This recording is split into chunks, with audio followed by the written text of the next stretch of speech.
This is Taco Truck Tryst, part of the Quinn Valley Ranch series, Book 1, written by Kirsten Osbourne, narrated by Rick Barr, published by Barr 26 Publishing, LLC.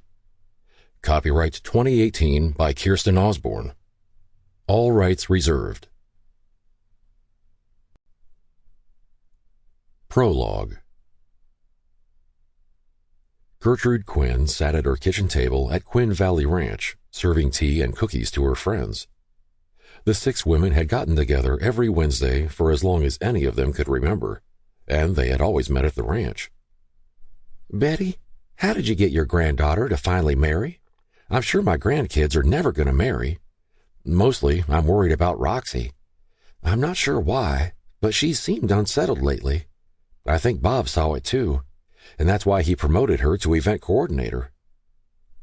"Are you sure it didn't have anything to do with that silly Shalane Wrigley, who got herself knocked up unexpectedly and then refused to do her job?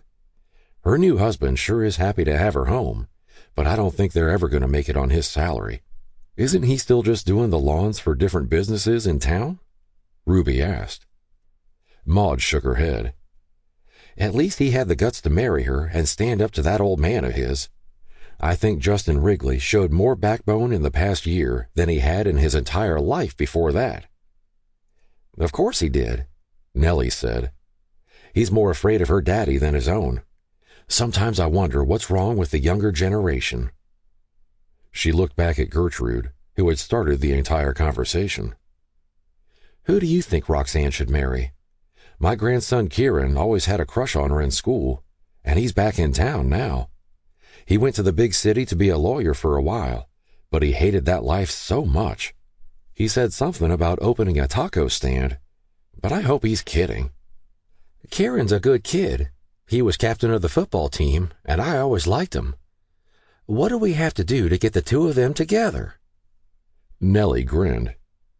"I have an idea. I own that little spot of land right next to the hotel." Chapter 1. Roxane Quinn moved things around on her desk for the 4th time. She had worked for her father's hotel in Quinn Valley, Idaho, since she was a teenager, but she'd finally reached the position she'd been working toward for the past 10 years. She was the new event manager of the resort, and she was so excited she couldn't control herself. The resort mostly dealt with healing, and her mother was the resident redneck witch doctor who did her best to heal people with homeopathic remedies. Sample complete. Ready to continue?